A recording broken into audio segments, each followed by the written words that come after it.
everyone, welcome to Principles of Marketing. So for today, we will continue our discussion with the module 3. So we are still in the market opportunity analysis and consumer analysis. So this will be the continuation of the module. Okay, so for today, we will discuss marketing research. Okay, so previously, we're done discussing the strategic marketing process, tactical marketing process, micro environment, and macro environment. So for today, we will now start discussing the marketing research. So ano ba itong marketing research na ito? So marketing research is a function under a business organization's marketing information system is primarily for the gathering, analysis, and timely distribution of information for the use of marketing decision makers. So bakit nga ba nagkakandak nitong marketing research? Okay? So yung research nga na ginagawa na ito is para nga makapag-come up with a decision. So ano ba yung pinag-aaralan dito? Or ano ba yung kinakandak during this research? So malalaman natin yan doon sa step by step na process kung paano ba kinakandak yung marketing research. Okay? Ayan. So ano nga ba ang purposes and importance of marketing research? Bakit nga ba ito ginagawa? So una daw is identify viable new products and services. So through marketing research, nalalaman natin kung ano ba yung mga trending ngayon sa market or kung ano yung mas prefer ng market natin, okay? So ang sabi rin dito, kaya rin daw natin kinakandak yung marketing research is to enable risk reduction. Bakit nga ba enable risk reduction? Kasi through marketing research, nababawasan yung parang suntok sa buwan na parang halimbawa papasok ka sa isang gera na hindi mo alam. So through the marketing research, malalaman mo ngayon kung ano yung papasukin mo. So halimbawa pinaplano mong magkaroon ng isang sarili mong negosyo, tapos hindi ka nag-conduct ng research, may chances na hindi mag-boom or hindi pumatok yung business na pinut up mo kasi nga hindi ka nag-conduct ng marketing research. While kung ikakandak mo yung marketing research mo, malilesen yung risk na or malilesen yung chances na hindi kumita yung business mo. Kasi nga, nagkanda ka ng research, inalam mo kung ano yung market mo, ano yung gusto ng market mo, ano yung mas prefer ng market mo. So with that, malilesen nga yung risk sa pagpasok mo into business. Okay? Lalo na yung chances na malugi. So with that, after conducting the research, so alam mo na ngayon kung ano yung kailangan nila. Alam mo na rin kung ano yung may offer mo sa market mo. Kaya siya enable risk reduction. Then, identify market opportunities and threats. So ngayon, through the research, malalaman mo na nga rin kung ano yung mga opportunities. So halimbawa nakita mo kung ano yung gusto nila, malalaman mo rin kung ano yung may offer mo sa kanila. Okay? As well as the threats. Okay? Iwasan mo rin yung mga threats kasi nga malalaman mo kung ano yung ayaw nila or ayaw noong market mo. And then next is determine the level of customer satisfaction. So, through the research, malalaman mo kung paano mo sila masasatisfy. Anong klaseng service yung ang gusto nilang may offer sa kanila. Okay? And then, next is pinpoint and anticipate market trends or changes. Ayun na nga yung nabanggit ko kanina. Through the research, malalaman mo kung ano yung trend sa industry na gusto mong pasukin. Kung ano yung gustong idagdag ng mga customers or ng market mo dun sa existing na product na kasalukuyan na nilang ginagamit. So, through the research, malalaman natin yung magiging actual na feedback from the customers. Then next is decide on the best advertising medium. So, through the research, malalaman din natin kung ano nga ba kung ano ang platform nga ba kadalasan na nakikita ng mga customers or saan nga ba mas babad ang customers in terms of advertisement platform. Kung halimbawa tulad yan, sa panahon ngayon, mas babad ang tao sa social media. So, mas okay na magkaroon ka ng advertisement in terms of social media. Okay? So, aside from that, marami pang platforms. Okay? So, through the research, malalaman natin yon. And then next is pre-test and post-advertising and promotional campaign. Kasi nga through the marketing research, nagkakaroon ka na ng parang market testing, ganon. Okay? And then next is evaluate the results of test marketing and evaluate the result of packaging, brand name, and label testing. So, through the research kasi, after you conduct the tag dito, di ba nga merong, kung napapansin niyo pag pumupunta kayo ng mga mall, di ba?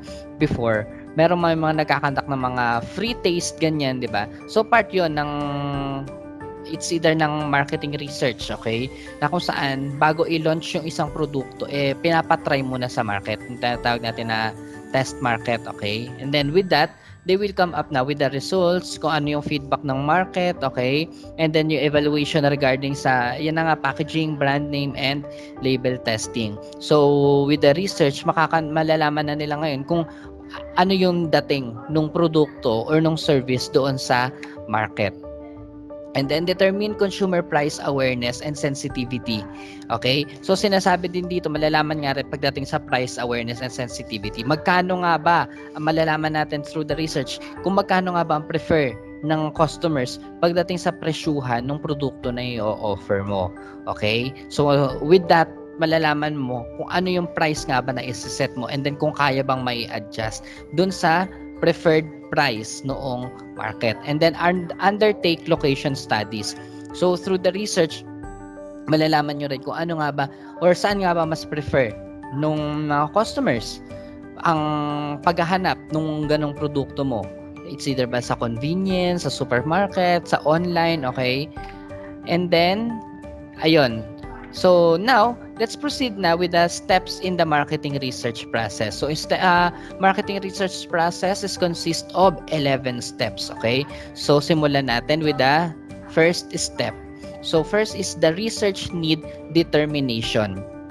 So the problem the problem situation has to be assessed initially to determine if marketing research is needed at all. So, syempre, bago ka mag-conduct ng research, kailangan mo nang alamin, kailangan nga ba talaga nitong research na to? Baka kasi mamaya, yung answer naman doon sa kailangan mo i-research, available na. Okay? That is why, kailangan, alamin mo muna kung kailangan ba talaga itong research na to. Kasi, when we conduct marketing research, napaka magastos niyan. Kaya kailangan, alamin muna kung kailangan ba talaga nitong marketing research. Okay? And then, next naman, after na nating ma-determine yung need, kung kailangan ba talaga nitong research, we will now proceed with the step 2, which is problem or opportunity determination. Both problems and opportunities can be subjects of marketing research. So when you conduct marketing research, it could be a solution to a problem or to look for an opportunity in the market, okay? So kaya ka nagkakandak ng research, it's either para masolusyonan yung problema na na-encounter ng business or an opportunity na kung saan nagkakandak ka ng research dahil gusto mo nga mag-open ng another product or mag-offer ng another product na kung saan titingnan mo kung yung gusto mo bang i-offer para sa market mo, bebenta or hindi. Kaya siya opportunity determination. Okay? So, hindi lang kaya nagkakandak na research para sa problem, but also for an opportunity as well. Okay? So, malinaw po sana yun na hindi lang para sa isang problem kaya nagkakandak ng research ha. Okay? That is for opportunity as well. Next is establishment of research objectives. The purpose of research objectives is to gather precise information to address information gaps. So, kailangan may objective yung kakandak mo na research. Sa lahat naman ng bagay may objective. Even lesson plan, merong lesson objectives yan, di ba? Okay? Then, yung nagkandak tayo nung diniscuss natin yung strategic marketing process, meron ding objective, di ba? So, ngayon, kapag nagkanda ka ng research, ano nga ba yung objective? Ano nga ba yung gusto mong ma-achieve after conducting the research?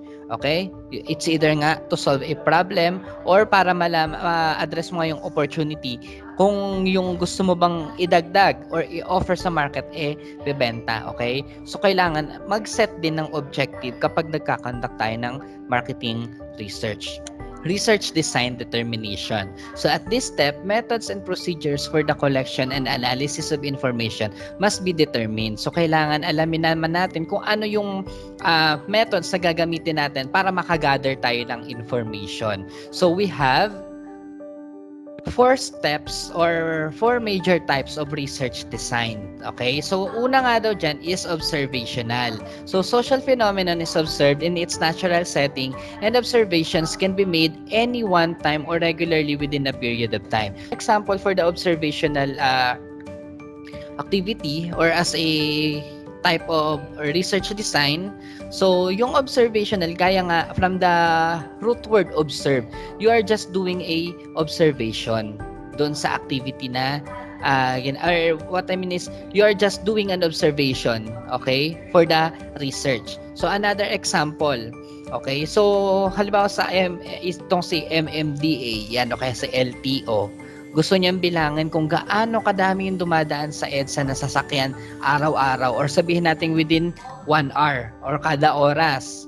Okay, so anong gagawin niyan? Tatayo lang yan dyan, titingnan lang kung ilan yung dumadaan na bus, ilan yung dumadaan na kotse, ilan yung dumadaan na jeep, okay? So, yun yung tinatawag natin na observation. You are just doing an observation. Kaya siya tinawag na observational activity. So, another example, halimbawang gumagawa kayo ng isang research at tinaalam ninyo kung gaano kadami yung nagiging customer ng competitor. Okay? So, ang example natin dito, sabihin natin, nag-ano kasi ako before, nag-OJT ako sa Hotel Sogo. Ayan. So, nung nag-OJT ako doon, napunta ako sa may marketing research. Okay? So, nung napunta ako sa marketing research, gumagawa ng mga research ng dito, inaalam yun kung gaano kadami yung competitor or gaano nga ba kadami yung competitor na gaano yung kadami yung customers na pumupunta doon sa competitor. So, anong research ang ginagawa? Merong mga tao na panapapwesto malapit dun sa pwesto ng mga competitor at binibilang kung ilan yung pumapasok. So, nakatali yun. Okay? So, yun. Nagkakandak lang ng observation. So, you are doing the research at the same, you are just observing and at the same time, you are doing the research already. Okay, so next, let's proceed with the second one, which is the experimental. It includes laboratory experiments and test marketing. Results from 2 sets of samples are compared. And then, paano ba ito nag-a-apply ngayon in terms of marketing research? So, sabihin na lang natin, kunwari, kayo ay nasa marketing team ng Macau Imperial Tea. Ayan. So, ngayon, gusto mo magkaroon ng another product line or magkaroon ng another variant ng milk tea ni Macau. So, while doing the research, nandito ka sa step 4 din ang pinili ninyo experimental. So, sa experimental, magta-try ka ngayon ng mga iba't ibang halo ng mga ingredients para mag-come up ka with another variant. So, you are doing the experiment, okay? And that's another type of research design. So, third one is qualitative. Includes focus groups, in-depth interviews, and project techniques. This type of research uses only a small number of respondents. Thus, results are not reflective of the general population. So, ito namang qualitative, di ba? Kung natatandaan ninyo, dun kanina sa activity ninyo, you did a discussion. Okay? So, magkaroon kayo ng discussion regarding a particular topic. So, part din yun ng research design na kung saan ang gagawin naman kaya siya qualitative from the term quality. So, mas nagkakaroon, you are discussing already the particular topic, okay? So, yun yung qualitative research design. Meron nga daw itong tinatawag na focus group discussion or FGD.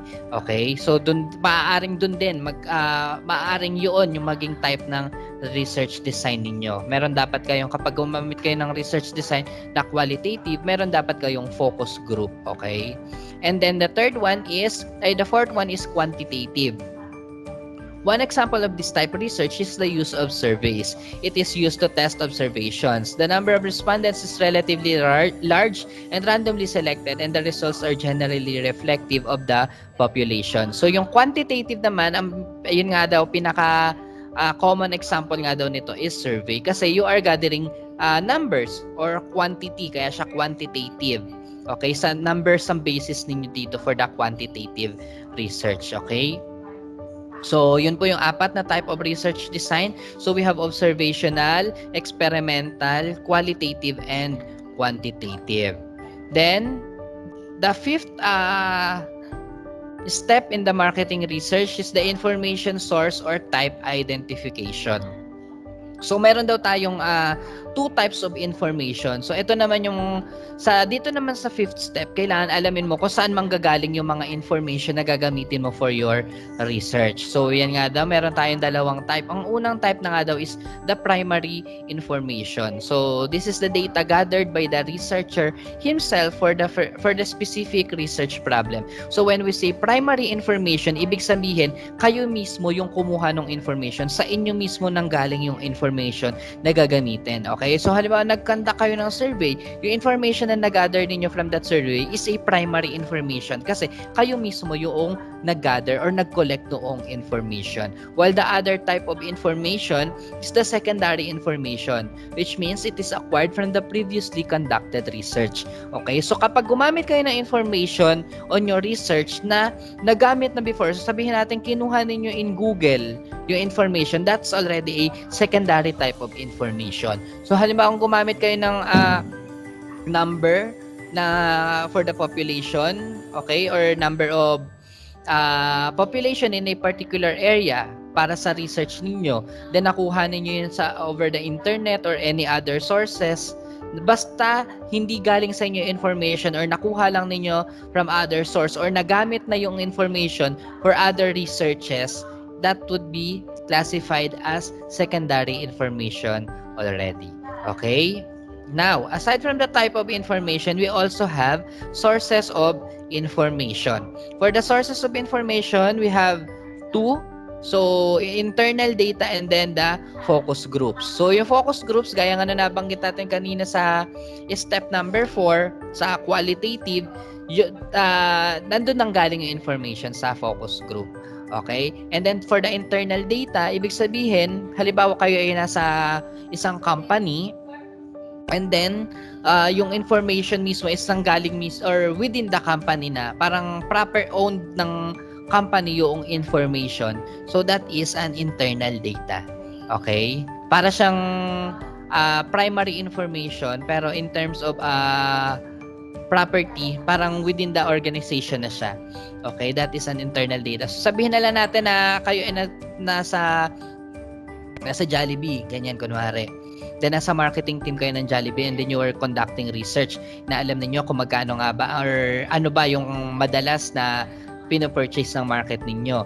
So through the yung loyalty card nila, yung Happy Plus, 'di ba? So sa Happy Plus, pag in-scan na 'yon, malalaman na kung ano yung madalas sa binibili ng particular customer. So nasa database na 'yon ng Jollibee. Ngayon, yung mga information na 'yon na nagagather nila with that would be considered as internal data already. Okay? So now let's proceed with the sixth step, determination of data access method. So in this step naman, kailangan ninyong i-determine kung paano nga ba kayo makakakuha ng information na kailangan ninyo. Okay? So meron daw tayong 4 na paraan para makakuha ng data from our respondents. So una is person-administered survey. So sa person-administered survey, ibig sabihin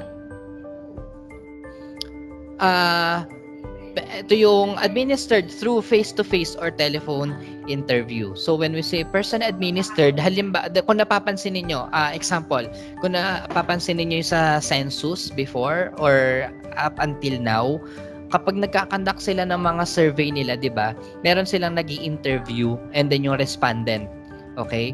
So doon sa person administered, halimbawa nag-conduct na kayo ng survey, kayo mismo yung nagte-take down note or nagte-take down noong answer or ng response from the respondents.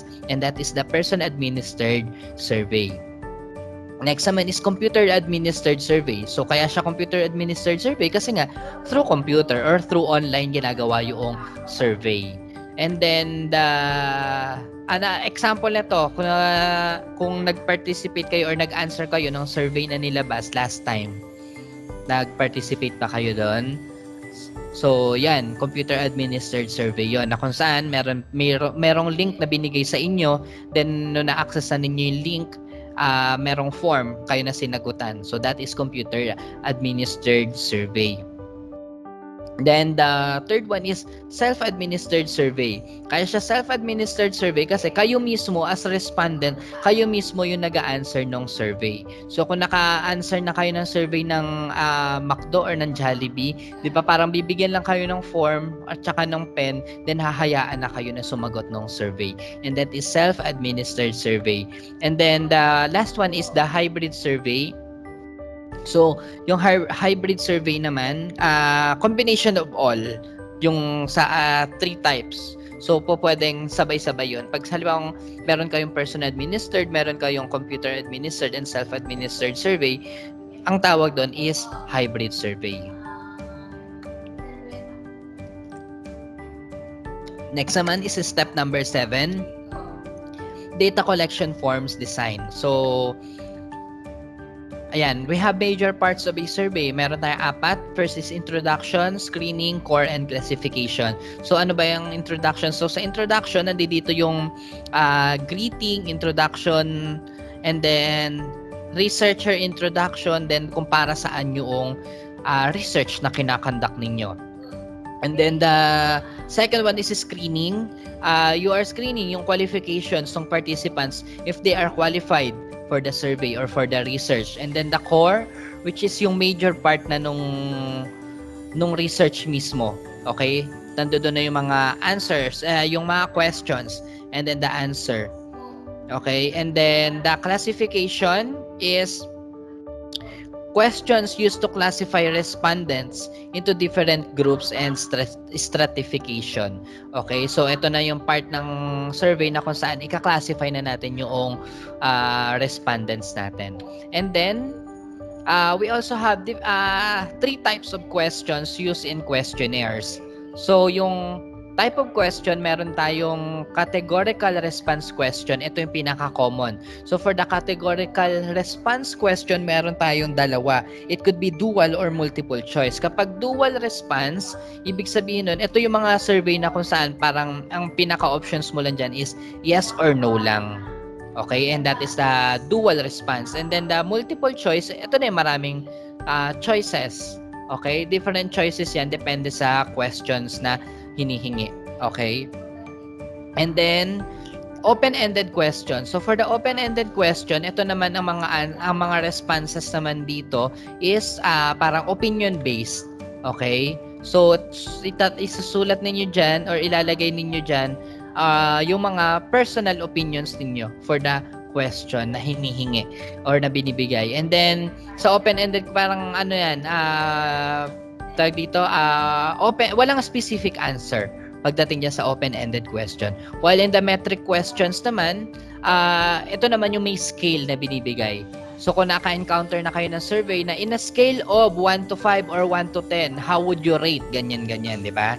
So that is the metric question. So kung naka-encounter na kayo ng faculty evaluation last year, di ba? Merong ganyan na metric question na magbibigay kayo ng rate, 'di ba, in a particular criteria. Okay? Yan. And then, ayan. So, for the step 7, data collection form design, ito na ngayon. Yan. I-identify na ninyo or i-determine na ninyo kung ano yung type of question na gagamitin ninyo for the survey or for the research. Number 8 or step number 8, sample size and sampling plan determination. So, sampling methodology can be non-probability or probability-based. Okay? So, meron tayong, meron tayong 2 types niyan, yung non-probability and probability. So, sinasabi nga daw, kapag 100% ng population ang kailangan mo makuha na response or 100% yung respondents mo, ang tawag daw doon ay census. Pero kung hindi naman 100% ang kailangan mo na respondents for your research, pwede natin i-classify kung non-probability or probability based. Yun sa sampling methodology. So, unahin na natin yung non-probability sampling. So, does not involve probability as all members of the survey population do not have equal chances of being selected for to be the part of the sample. So, hindi equal yung chances kapag sa non-probability. Okay?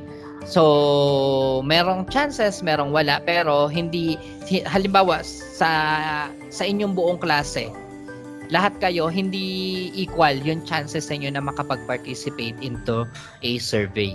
Okay? So ano-ano ba yung mga types of non-probability sampling? So una nga dyan is yung convenience sampling.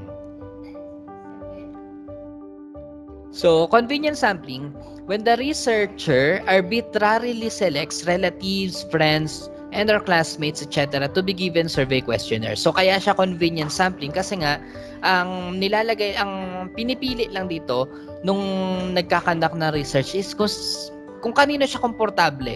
Kaya siya convenience sampling. So, sabihin natin, ay kakilala ko yan, sige pasasagutin ko yan.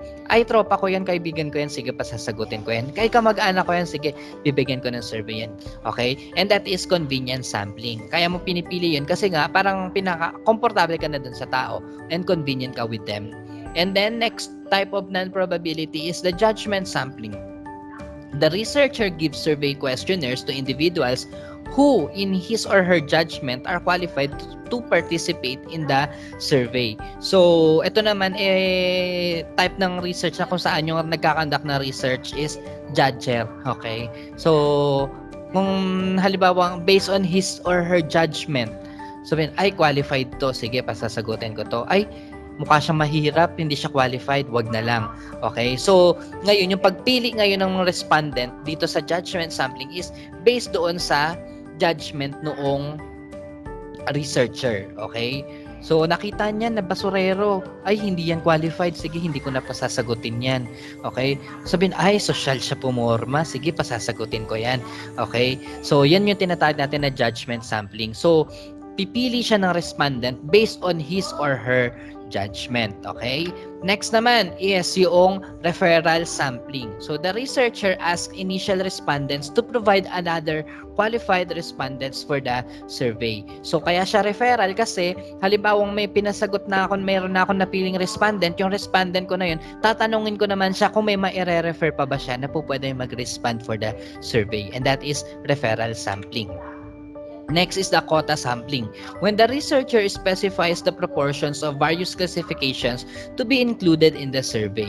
So, dito naman sa quota sampling, meron ng qualifications sa kailangan para makapag-respond sa or makapag-participate in the survey, and that is the quota sampling. Now, let's proceed with the probability sampling. So, probability sampling utilizes the principle of randomness.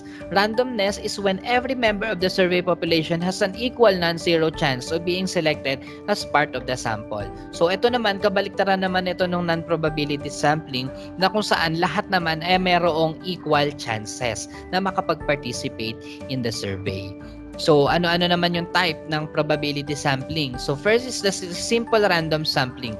When the researcher selects survey respondents so that each member of the population has an identical chance of being chosen to be included in the sample. So, sa simple random sampling, turo-turo na lang yan. Okay? Kung sino yung gustong mag-participate in the survey. Okay? Yung po pwede maging respondent ng survey. So, kaya nga siya simple random, di ba? Tsaka, tag dito, lahat may chances na makapag-participate in the survey. Okay? Next is systematic sampling. So, a probability sampling method where the researcher select respondents using a sampling frame, a random starting point, and a skip interval. So, ngayon naman sa systematic sampling naman, halimbawa, meron akong list ng respondents or ng possible respondents. So, with that list, kaya mag-a-apply yung systematic random sampling. Sabihin natin na every other or may one interval ka, then yun yung magiging respondent mo. So sabihin natin meron kang 10, meron kang listahan ng 10 na possible na respondent. Okay? So sabihin natin mag-start ka sa 1, then skip ka ng isa, then yung 2 ulit, ay yung 3 na ulit, then skip ulit ng isa. Okay? So meron kang system, kaya siya systematic sampling. Okay? Or either mag-start ka at the middle and then after ng dalawa, tsaka ka ulit. Tsaka ulit yung susunod na respondent mo. Okay? And that is systematic sampling. May sistema ka dun sa pagpili mo nung magiging respondent from the list na meron ka. And then, Next is cluster sampling. Sampling method where the survey population is divided into subgroups, each of which represents the entire survey population. Okay? So ngayon, kaya siya cluster sampling kasi nga kina-cluster-cluster mo. Ayan, may subgroups.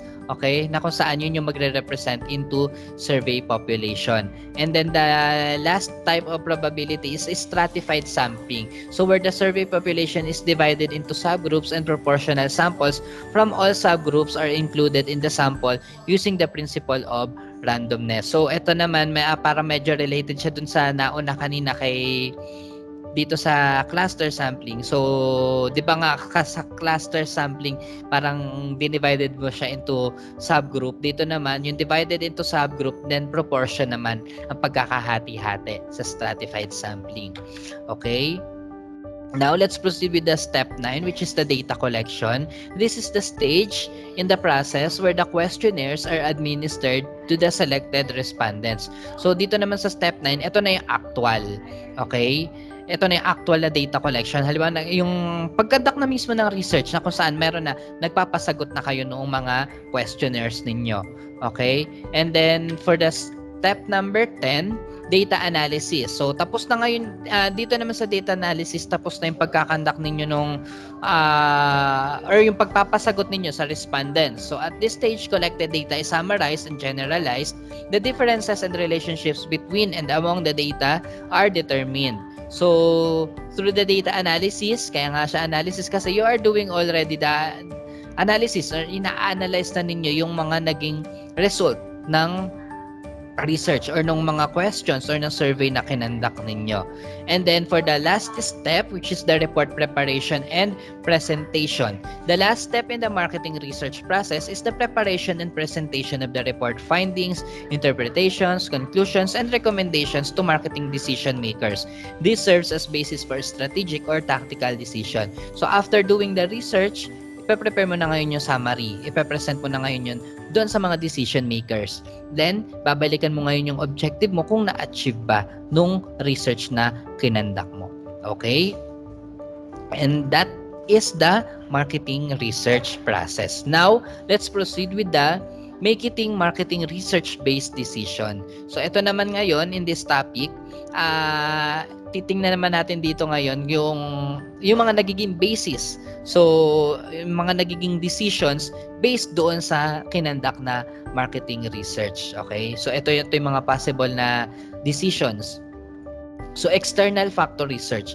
The information from these researches helps marketers identify macro environment shifts. This bases in pinpointing opportunities and anticipating threats. So, ito naman ngayon sa external factors na tutulungan natin dito yung mga decision makers in terms of macro environmental shift. So, makikita, 'di ba nga, sabi natin doon diniscuss natin yung macro environment is ito yung external, 'di ba?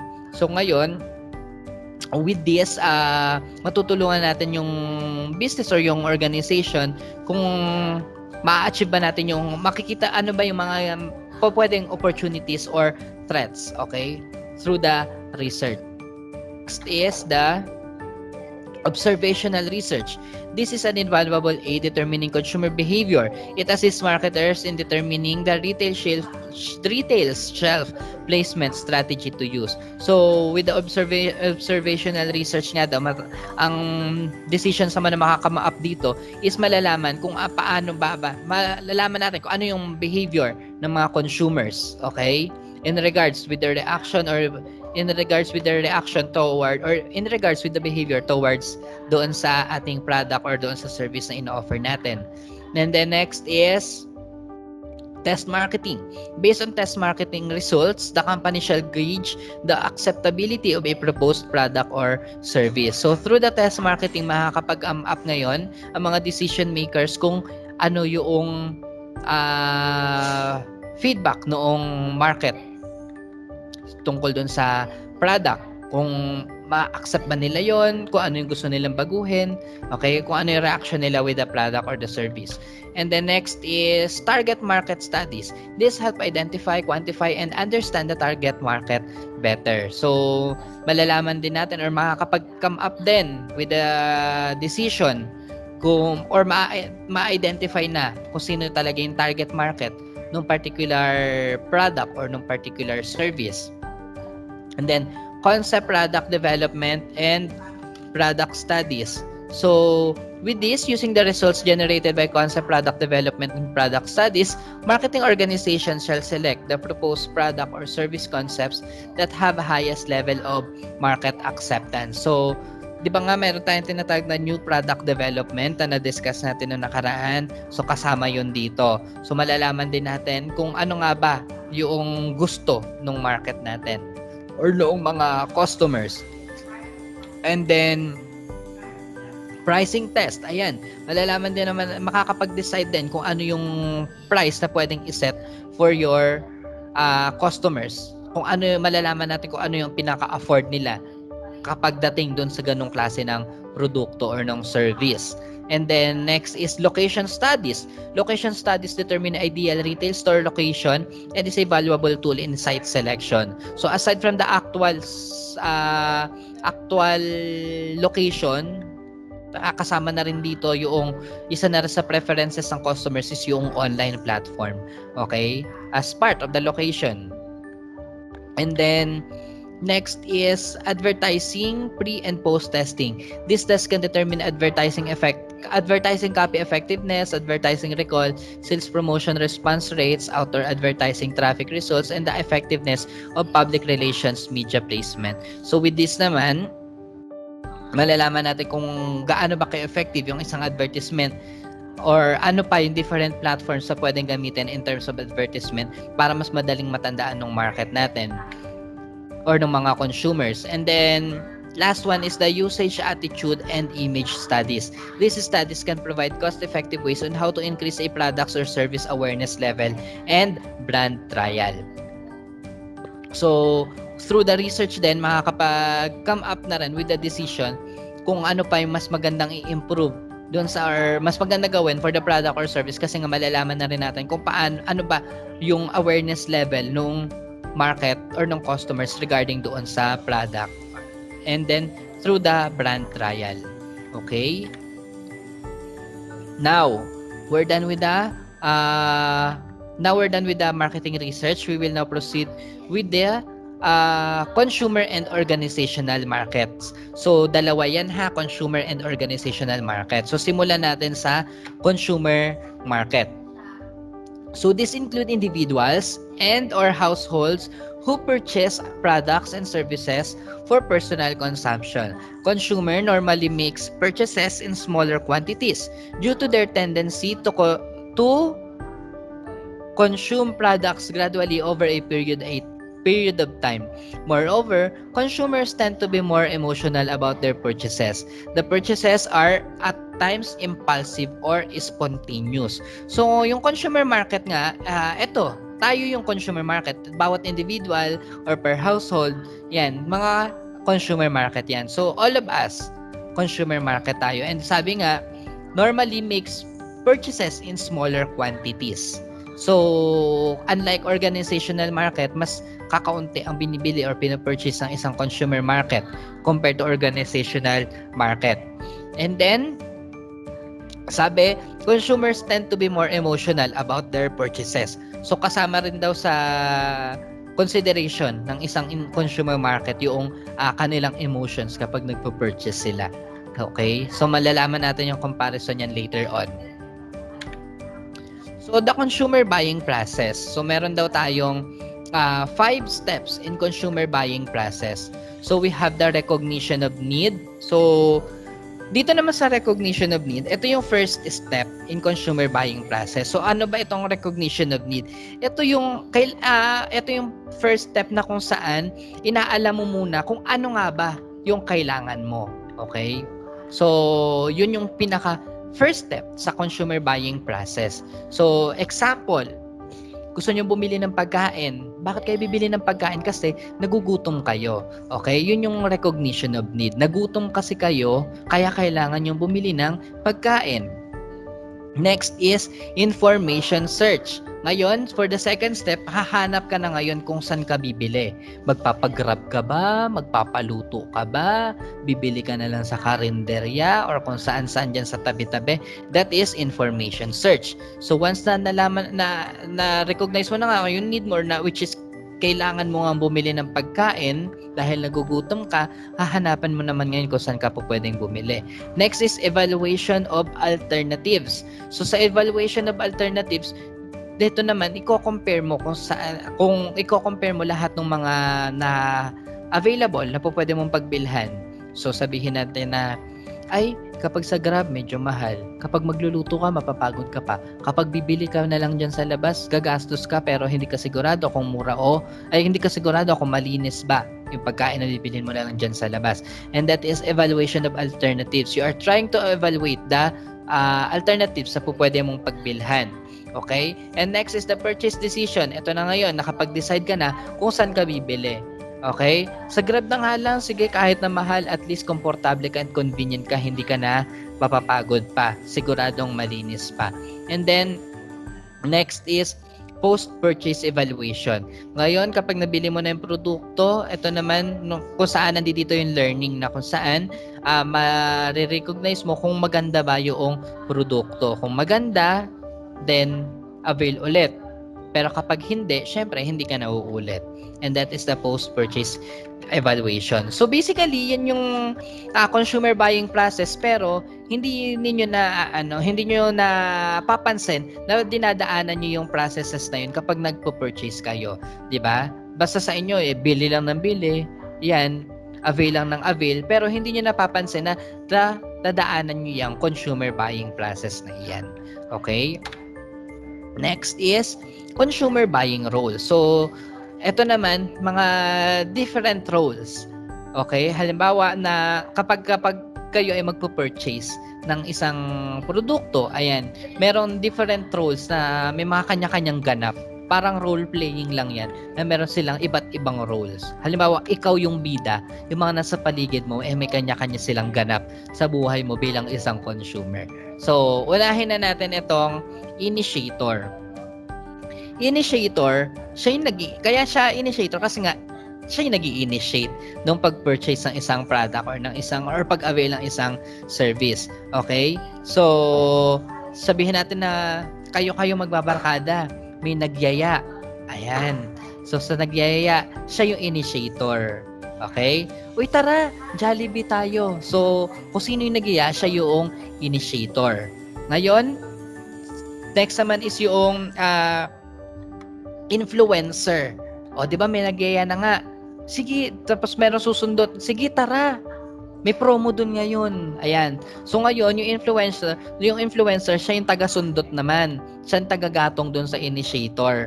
Okay? So kung saan, ini-influence niya yung iba pa na mag-avail din or mag-purchase. Okay? So kino-convince din niya yung iba pa. Okay? Na mag-avail din or purchase din ng particular product or mag-avail ng service. And the next is the decider.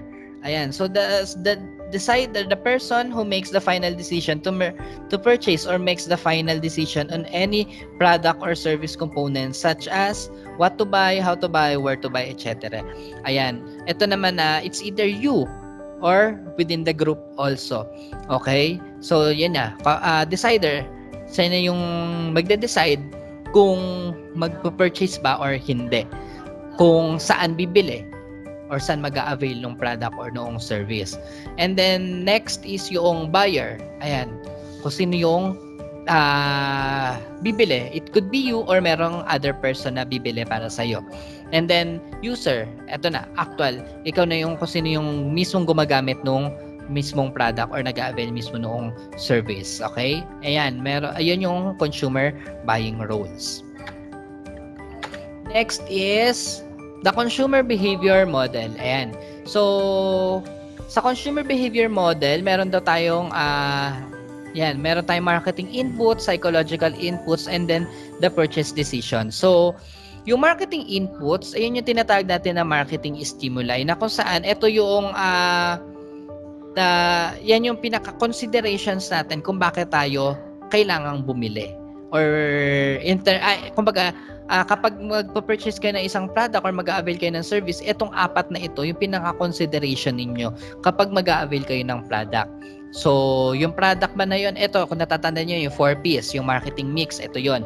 So, aside from the point of view ng business, na kung saan ito yung pinaka-basis kapag magpo-put up kayo ng business, sa consumer naman, ito naman yung tinatawag natin na marketing stimuli, na kung saan ito yung consideration kapag bibili ng product or mag-a-avail ng service. So, una, yung product ba ay kailangan, yung presyo ba ay affordable, yung place ba ay madali lang ba mapuntahan or accessible ba, and then the promotion, kung may ma-avail ba na promotion for that product.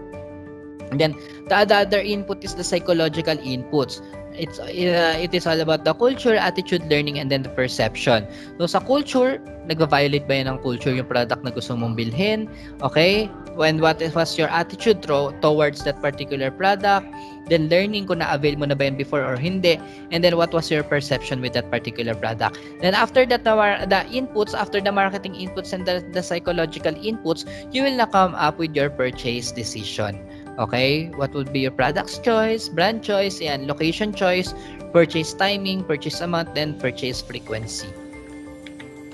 Now, let's proceed with the influences of consumer behavior. So, for the influences, we have two, internal influences and then the external influences. So, unahin natin yung internal influences. So, first is age. Ayan, sa age, yan, meron daw tayong tinatawag na 9 stages of family life cycle. So, bawat age ng isang individual, merong iba't ibang pinagkakagastusan. Ayan. So, sa age, una daw dyan is yung bachelor stage. So, in the bachelor stage, ayan daw yung young single people not living with parents, okay? So, sa bachelor stage, single ka, syempre, lahat ng kita mo kung nagtatrabaho na, sa'yo. So, basically, ang pinagkakagastusan mo dyan is mga luho, okay? So, pagkain, ayan. So, sa bachelor stage, yan yung karaniwang pinagkakagastusan. So, mostly parang luho, ganyan, or pagkain. And then, for the second stage naman is the newly married couples without children. So, in this stage naman, ang pinagkakagastusan is bahay, or kung hindi man kung nag-i-stay pa sa parent, sa parent ng in-laws, yung share sa utilities. So, pwedeng yun yung pinagkakagastusan pag nandito ka na sa second stage. Yung newly married couples without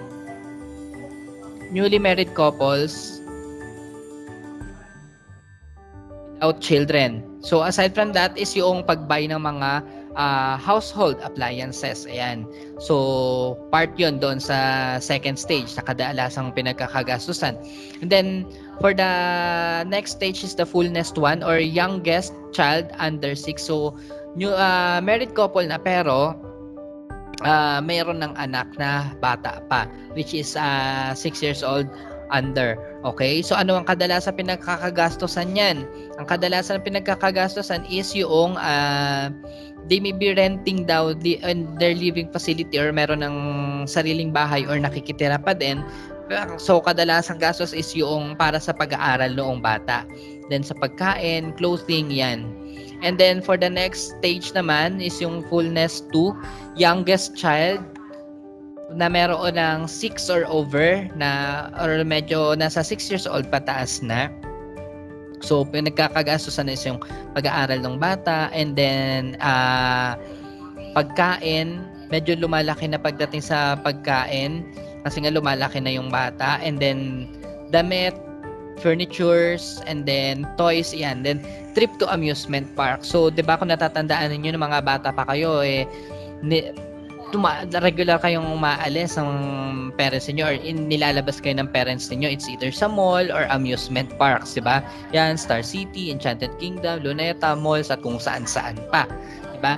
And then next is a fullness 3, or the married couple with dependent children. Ito na, yung mga malalaki na yung anak, okay? So with this, ang pinagkakagastusan na is uh, um, yung tuition ng anak, okay?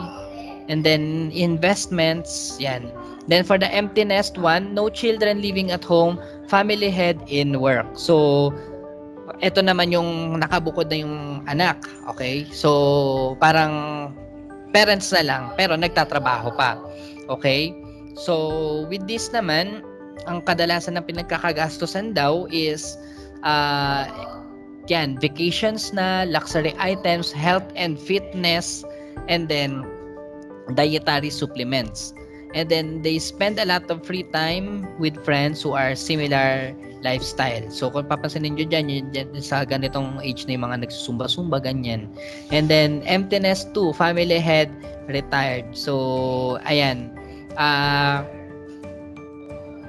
ito naman yung stage na kung saan kadalasan pinagkakagastosan na is yung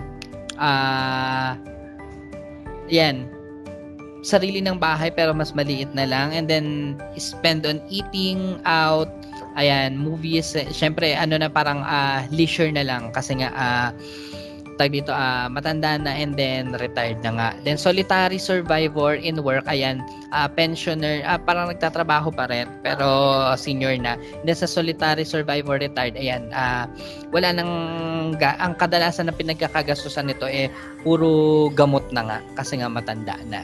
Okay, tsaka mga maintenance, ganyan. So kung napapansin niyo, bawat stages meron yung iba't ibang pinagkakagastusan, di ba? So kapag mas bata pa tapos wala pang family, so ang kadalasang gastos yan is para sa sarili or for the leisure. And then for the other stages naman na meron ng asawa, meron ng pamilya, may anak na, kadalasan pinagkakagastusan is para sa pamilya, para sa anak, pagkain, yan. And then para sa pag-aaral ng bata and then pagtanda, kadalasan pinagkakagastosan is yung maintenance na. Then for the health, okay? And yun, pagdating sa age. Next naman is income. So sa income naman, as internal influences or as personal factors, syempre kapag sa income, kapag malaking income, di syempre mas malaki yung purchasing power, mas malaki yung chances na makabili ng mas marami. And then for the occupation naman, kung may trabaho, syempre may capability na makabili. Then kung wala, tiis-tiis.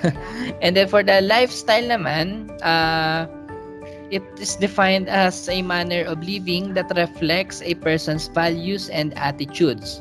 So ito naman sa lifestyle, yung purchase mo nakadepende sa kung ano yung lifestyle mo. Kung medyo makulorete ka, syempre mas marami kang gustong bilhin, di ba? And then for the personality, refers to individual differences in characteristics, patterns of thinking, feeling, and behaving. Okay, so personality, eto na, parang nakaka-affect din to dun sa lifestyle mo. Okay? Then meron tayong iba't ibang personality kapag bibili ng pag nagpo-purchase ng produkto. It could be your personality na yun nga, gaya ng nabanggit natin kanina, it could be kung ang personality mo parang price lang ang preferred mo or quality over price, yan. So next naman is psychological factors. Psychological factors first is the motivation. So sa motivation naman, it includes doon sa kung na-aware kayo with the Maslow's hierarchy of needs. Okay? So, maaring motivated kayo doon kaya kayo nagpo-purchase ng produkto. So, di ba ang first level sa Maslow's hierarchy of needs is yung physiological. So, nandiyan yung food, shelter, di ba? So, maaring sabihin natin meron kayong parang kaya kayo nagpo-purchase ng isang particular product or nag-a-avail ng isang service depending on the motivation that you have. So sabihin natin nagutom kayo, kaya kayo bibili ng pagkain. And then ang taging basis niyo doon is yung physiological need na nasa Maslow's hierarchy of needs, okay? And that is your motivation based on the hierarchy of needs. And next is the perception. So for the perception, ito naman the way, ito yung parang impression natin with a particular product. Okay?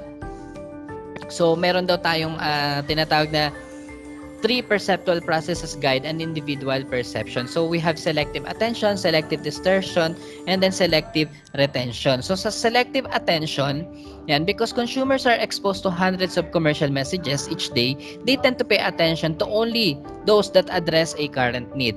So, ngayon, sa dinami-dami ng advertisements na nakikita mo araw-araw, sa TV, sa radyo, sa daan, sa internet, sa social media, at kung saan-saan pa, ang pinapansin mo lang dyan, lalo na kapag magpo-purchase ka, is kung ano lang talaga yung pinaka-kailangan mo.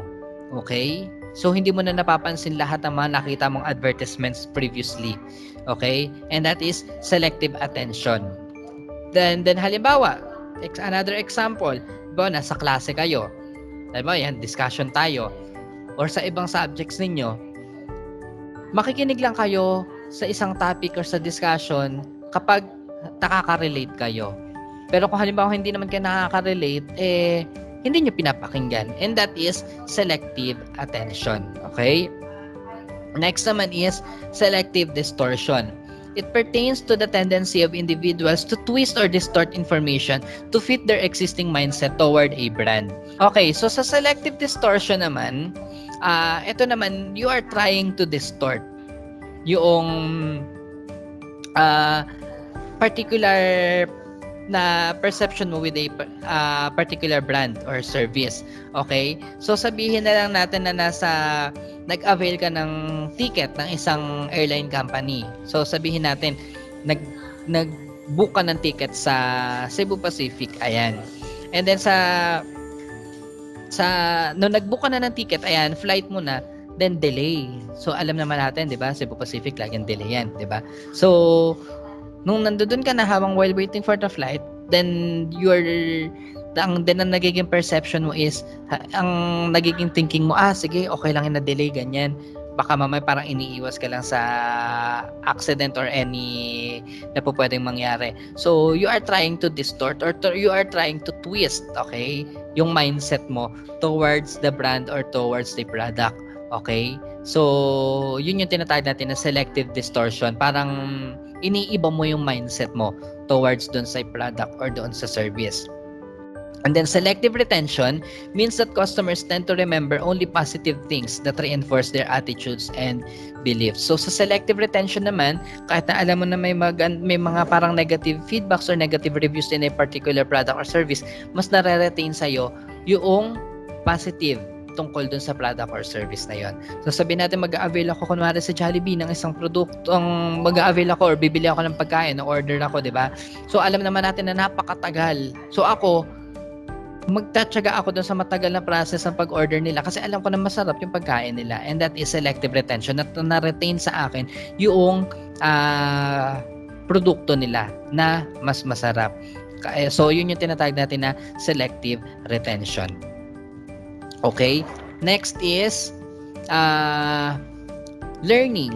So sa learning, sa psychological factor, ito naman yung relatively lasting change in behavior that is the result of experience. So sa learning, ayan, halimbawa nag-avail ka ng isang produkto, nagandahan kayo or nasatisfied kayo with a particular product, ang tendency, uulit kayo. Pero kung halimbawa hindi kayo nasatisfy sa product, hindi na kayo uulit or hindi na ulit kayo magpo-purchase noon. Then next is the beliefs and attitude. So, a belief is defined as confidence in the truth or existence of something that immediately is susceptible to rigorous proof. So, eto, kaya ka daw nagpo-purchase sa isang particular product dahil nga ito may kinalaman sa belief mo. So, kung napapansin niyo, 'di ba, kapag New Year, ang isa sa pamahiin daw, isa sa mga pinaniniwalaan na kailangan daw meron kang 12 bilog na prutas para daw maging masagana ang susunod na taon. So, kaya pagdating ng mga bandang December, pag mag-New Year na, ang pinagbibili lagi is yung mga bilog na prutas. So, kaya ka bibili nun kasi nga meron kang belief na ganun. Okay? Na parang papaswerte daw yun, ganun. Okay? Next naman is the cultural factors. So sa cultural factors, we have culture, subculture, and social class. So sa cultural, kaya ka bibili ng isang produkto dahil nga ito nagfi-fit naman sa culture mo at hindi naman nagva-violate sa culture na meron kayo. Okay? Kaya ka mag-avail nun ng particular product nun. Then subculture naman are minute parts of one's culture that provide specific identification on its members. So sa subculture naman, ito yung parang may mga half-half, sabi natin na Chinoy or yung half Chinese, half Filipino, ganyan, or yung other pa. So with the subculture, 'di ba, kapag kaya ka daw na ganun yung behavior mo towards a particular product or particular service kapag nagpo-purchase ka noon dahil nga doon sa subculture. Paano ba nangyari itong subculture? So, 'di ba kung napapansin ninyo, pag sinabing Chinese or yung mga half-half parang tag dito mahigpit sa pera or parang kuripot ba ganon. Okay? So kaya daw hindi basta-basta sila nagpo-purchase kasi nga nasa culture nila 'yon or nasa ugali nila 'yon na hindi dapat sila basta-basta nagagasta ng pera. Okay? And then next is social class. So is a status hierarchy in which individuals and groups classified through economic success and accumulation of wealth. So sa social class, ito naman kung mayaman ka, syempre ang bibilihin mo is yung mga branded na products. Kung mahirap ka hindi ang maa-avail mo is yung mga abot kayang produkto lang or services. And then next is the social factors. Family. So, family yan. Pinaka major factor talaga yan, lalo na sa age ninyo na kung saan may gusto kayong bilhin. Tapos pag sinabi ninyo sa parents ninyo, sabi nila na huwag, para sayang lang, di ba? So, sila talaga. Lalo na sila rin naman na magbibigay ng pera sa inyo dun sa bibilhin ninyo. And that is the family as a factor. Next is the reference groups. Ito naman yung halimbawa meron kayong peer group, meron kayong circle of friends na kung saan sila may ganitong gadget na or may ganitong gamit na ikaw na lang yung wala. So due to peer pressure, bibili ka rin ng particular product or service. And then next is the role and status. So role and status para din siya may kinalaman sa social class kung ano yung status mo, yun lang din yung capability mo to buy or to purchase particular product or to avail particular service. Okay? Now, let's proceed with organizational market. So, sino naman itong organizational markets? So, organizational markets are all the individuals and companies who purchase goods and services for some use other than personal consumption.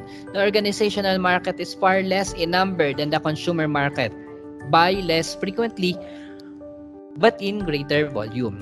So, organizational markets, so example, sabi natin may mga sa isang sa organizational market, ang example natin dito is yung mga different organizations or different businesses na nagpo-purchase ng particular product or nag-avail ng particular service para sa operation ng kanilang organization or ng kanilang business. Okay? So sabihin natin meron kayo ay nasa isang company and then meron kayong mga kliyente na kung saan yung mga kliyente ninyo different businesses din. So sila yung tinatawag natin na organizational market. And then, so we have three types of organizational markets. So we have industries, resellers, and government. So sa industry, ito naman yung type of organizational market na kung saan magpo-purchase sila ng product mo or magpo-purchase sila ng product or mag-a-avail para gawin ulit na another product. So basically, mga raw materials ang ina-avail nila to produce another product. Then, so itong industries, ito yung masasabi natin na parang business to business, yung B2B. So next naman, as well as the resellers, okay? So sa resellers naman, parang bibili yan sila ng produkto mo para mas maibenta pa sa iba at a higher price. So parang business to business din as well. And then ito naman yung business to government. So government is also a organizational market. So we have that types of organizational buying decisions. So we have new task, straight rebuy, and modified rebuy. So first is the new task. So bakit nga ba magbibili Okay, so maaaring halimbawa sa umpisa ng operation ng isang business, you have the new task or meron kang panibagong produktong gagawin. That is why kaya ka bibili dahil meron kang new task, okay? So involves purchase of products or services that the organization has never bought before or has not purchased for a long period of time. And that is new task. And then straight rebuy, ito naman yung regular mo nang pinupurchase na isang product. Okay, so sabihin natin na sa manufacturing company kayo and then you have that raw material na regular mo nang kailangan para makapag-produce ng product na yon. So, bumili ka with that particular supplier and then naubos na yung supply mo, then bibili ka ulit doon. And that is straight rebuy. And then modified rebuy, ito naman, meron this can be a rebuy with some change in a specification. So, ano-ano nga ba yung reasons for modified rebuy? First daw is the straight rebuy supplier has been removed from the buying company's accredited supplier list due to certain reasons. So maaaring natanggal na siya sa list. So halimbawa kayo nasa isang organization or nasa isang business na kung saan meron kayong list of suppliers and then yung particular supplier na yun is natanggal na siya sa list kaya kayo nagpalit ng supplier. Then next one is the supply contract between the purchasing company and the supplier has expired. So meron kasi mga businesses na kung saan meron silang contract with a particular supplier. So halimbawa na expire na yun kaya magpalitan ng another supplier. Then next is there is a new company decision maker who wants the company supplier list and supply arrangements re-evaluated. So nagkaroon daw ng pagbabago sa nagpalit ng decision maker sa isang particular company or particular organization na kung saan pinalitan lahat ng list of supplier. And then the last one is intensive and persistent marketing efforts by supplier competitors have prompted the reassessment of previous purchase arrangements. So dito naman sa last reason is kaya nagpalit ng supplier dahil maaaring mas maganda yung offer ng competitor doon sa offer nung dati mong supplier. Okay, so meron silang naging intensive and persistent marketing efforts para makuha nila yung particular client. So next is the participants in the organizational buying process. So ito naman yung organizational buying roles.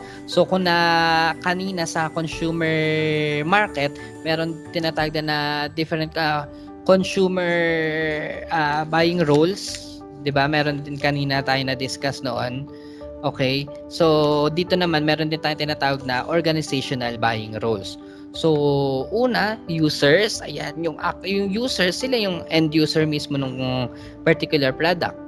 Actually, almost the same lang with the users, influencers, and then deciders, and then buyers.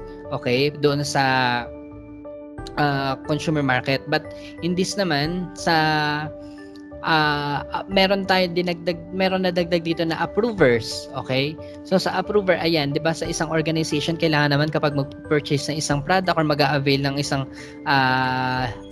kailangan for the organization, kailangan ng approver. Okay, and then here meron din talagang particular buyer. Ito yung nasa purchasing ng isang business organization, and then the gatekeepers. Ayan, napapansin niyo sa mga malls, meron tayong tinatawag na RDU or yung tinatawag na Receiving and Dispatching Unit. So sila yung mga nasa gatekeepers. Okay? So yan po yung tinatawag natin na organizational buying roles. And then next is the organizational segmentation variable. So ano-ano naman itong organizational segmentation variables. So first is the industry affiliation.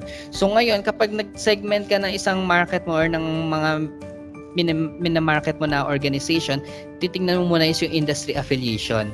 Okay? So based on company's primary business activity. So saan nga ba related yung business ng particular company or particular organization na gusto mong i-market? So relevant ba yan doon sa pwede mong i-offer sa kanila? Okay? So sabihin natin na ikaw kunwari ay isang manufacturer ng isang marker. Ayan. And then, naghahanap ka ngayon ng mga organizational market mo or ng mga client mo or ng mga companies na pwede mong pagbentahan nun. Una mo muna titingnan is yung industry affiliation nila. So sabihin natin ang tinitingnan mo dito, ang pinaka-market mo kasi talaga dito, syempre yung madalas na gumagamit ng marker. Okay? So sabihin natin na titingnan mo muna yung affiliation niyan. So halimbawa, tiningnan mo isa sa mga organizational market mo pwedeng grocery, pwedeng school, pwedeng hospital. Ngayon, among all those organizations, okay, ano kaya doon sa tingin, sino kaya doon sa tingin mo yung madalas nagagamit ng produkto na pwede mong i-offer? Okay? Next is the end-use application. Refers to the way a product is used by a purchasing company. Okay? So, yung produkto mo ba sila ba mismo ang gagamit nun or i-resell pa nila? Okay, and that is the end-use application. And then next is geographic location. So geographic location, supplier can concentrate to any businesses near in their area. So halimbawa, you have the list of your organizational market already, yung mga pwede maging client. Ang tanong naman is, saan naman kaya ang location nun? Masusuplayan mo ba sila yung produkto mo? Okay? So, kailangan alam din natin in terms of the location pag nagkaroon tayo ng segmentation. And then next is the organizational size can be determined through different ways. By amount of capitalization, by number of employees, and then by annual sales or revenues. So, ngayon, pagdating sa organizational size, titingnan mo muna among all your list of your organizational market kung iyan ba malaking kumpanya or hindi, malaking client ba siya or hindi. So malaki in terms of capital, malaki in terms of sales, or malaki in terms of employees. Okay? Then next is organizational buying. We have the different organizational buying behavior. So first is there are far less organizational accounts than consumer accounts. So totoo naman na mas marami talagang organizational account rather than consumer account. So yung consumer account, ito yung tinatawag natin na consumer market. So individually, ito yun. Bawat isa sa atin consumer market, so tayo yung consumer account. Then organizational accounts, ito yung different businesses, different organization, at higit naman na mas marami talaga ang consumer market compared to organizational market or organizational accounts. Next is organizational accounts are more concentrated geographically. So syempre tinitingnan yan yung capability na masupplyan yung isang particular organization. Okay? And then next is the volume of products and services organizations buy are much larger than consumer market. So mas marami talagang binibili ang organizational market compare sa consumer market. Okay, lalo na halimbawa ang isang organizational market manufacturing company. So kung manufacturing company yan, tapos ang raw materials sa kailangan yan imported pa, kailangan maramihan ang binibili niyan lagi. Hindi po pwedeng pa konti-konti kasi mas malaki yung nagiging gastos. Okay, lalo na kung ini-import pa yan from other country. Syempre yung shipment pa nun, then yung babayaran pa para sa shipment ng particular na material sa kailangan nila. Okay? Para mas makatipid sila. Kaya mas marami ang binibili nila. Okay? Next is the buying decision and processes of organizational buyers are more structured. Okay? So more structured daw kasi may process sa sinusunod kapag bibili ng isang particular product or ng material sa kailangan for the operation, di ba? Pansinin niyo, magkakaroon kayo ng purchase request, dadaan pa sa supervisor, dadaan pa sa pinaka-head, department head, and then tsaka pa lang i-approve, okay? Kaya tinatawag siya na mas structured nga daw ang process ng ng buying decision ng organizational market compare sa consumer market. And then next is the buying decision of organizational accounts involves lot of negotiation and takes much longer to complete. So, meron nga daw dito mas mahaba nga raw yung negotiation, okay? Mas matagal yung process kapag magbibili. So, bukod nga doon sa meron ng may mga approver na dinadaanan, meron pang mahabang negotiation na kailangan pagdaanan kapag bibili. Okay? Bakit? Kasi nga titingnan pa muna among all the suppliers para magkakaroon pa minsan may bidding pa, parang ganun, kung sino yung magsusupply, and then magkakaroon pa ng bargain, i-compare pa kung sino may pinakamagandang offer among all the suppliers, di ba? So kaya medyo mas matagal siya.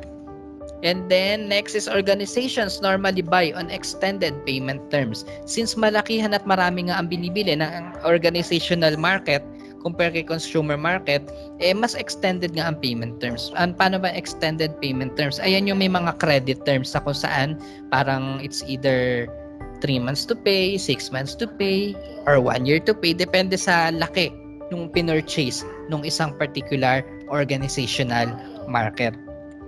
And then, the next is organizational markets purchases more rational and less emotional. So, yun nga, pag ang organizational market nag-decide ng ipo-purchase nila, syempre, ang binibili lang yan, yung pinakakailangan lang nila. Hindi sila nag-purchase based on their emotion na, ay parang, ay gusto ko nito, ay kamag-anak ko siya, bibili ako niyan, ganyan. So, support ko yung business niya, ganyan. Hindi. Sa organizational market, kung ano lang yung kailangan, yun lang ang ipo-purchase. And then next is there are many participants playing different roles in the organizational buying processes. Most of them possessing highly specialized capacities. 'Di ba? Pansinin naman ninyo, 'di ba, sa buying roles, meron tayong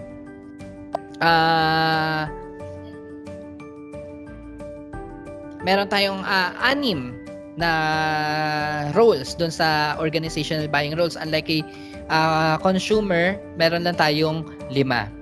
Okay? And then organizations place larger orders and are viewers. Firms usually establish close relationship with these organizations. Since marami nga ang pinapurchase niyan ng isang organizational market, yung mga suppliers niyan, inaalagaan niya mga organizations na yan or particular accounts or particular clients na yan. Kasi syempre, mas malaki yung kinikita ng particular na business dun sa mga organizational accounts na iyon. And then organizational markets have access to more information regarding products and services. Okay? Mas maraming connection ng isang organizational market compare kay consumer market. And now, let's proceed with the organizational buying process. So, sa organizational buying process naman, we have 8 steps. Ayan. Una na nga dyan is yung problem recognition. So, kailangan mo nang alamin kung kakailanganin ba talaga mag-purchase ng isang particular product or ng particular service. So sabihin na lang natin sa isang business, sa isa kayong manufacturing company. Ngayon, kailangan na ninyong mag-purchase ng particular, ng halimbawa bagong machine sa pag-create ng bagong product. So that is problem recognition. Next is the need description. So ano ba yung particular na kailangan? Okay? So you have to kailangan na identify yon kung ano ba talaga yung particular na kailangan for the process since sa manufacturing nga, kunwari, yan. Next is a product or service specification. Ngayon ito naman, kailangan ng ma-identify yung particular specs ng material na kailangang bilhin. Okay? And then next is supplier search. Saan nga ba ang kailangang sino-sino kaya yung pwede makapag-provide or pwede mapagbilhan ng produkto na kailangan. Then next is proposal solicitation. So ngayon, pag nahanap mo na kung sino yung mga possible suppliers, you have to solicit a proposal from them. Okay? Then pag nakakuha ka na ng proposal from them, aaralin mo yun ngayon para makita mo kung sino yung may pinakamagandang offer. Okay? So, maganda ba ang offer in terms of credit term? Or maganda yung product? Maganda ba or okay ba yung presyo? Sulit ba? Ayan. Next is supplier selection. Pipili ka na ngayon among all those supplier na nagbigay ng proposal sa'yo kung sino ang final na. And then kapag nakapag-finalize ka na kung sino ang pipiliin mo supplier, you will now do the purchase order. So, actual purchase na ito nung kailangan mo na material. And last is the performance audit. Sa performance audit, ito na, titingnan mo na ngayon kung maganda ba yung naging product na in-avail mo. Okay? So, once na maganda, syempre, continue pa rin ng business mo with that particular supplier. And if not, hahanap ka ng panibagong supplier or magkakaroon ka na ng modified rebuy. Okay? And that is the organizational process. Organizational buying process. So, kung napansin niyo mas mahaba siya compare sa consumer buying process.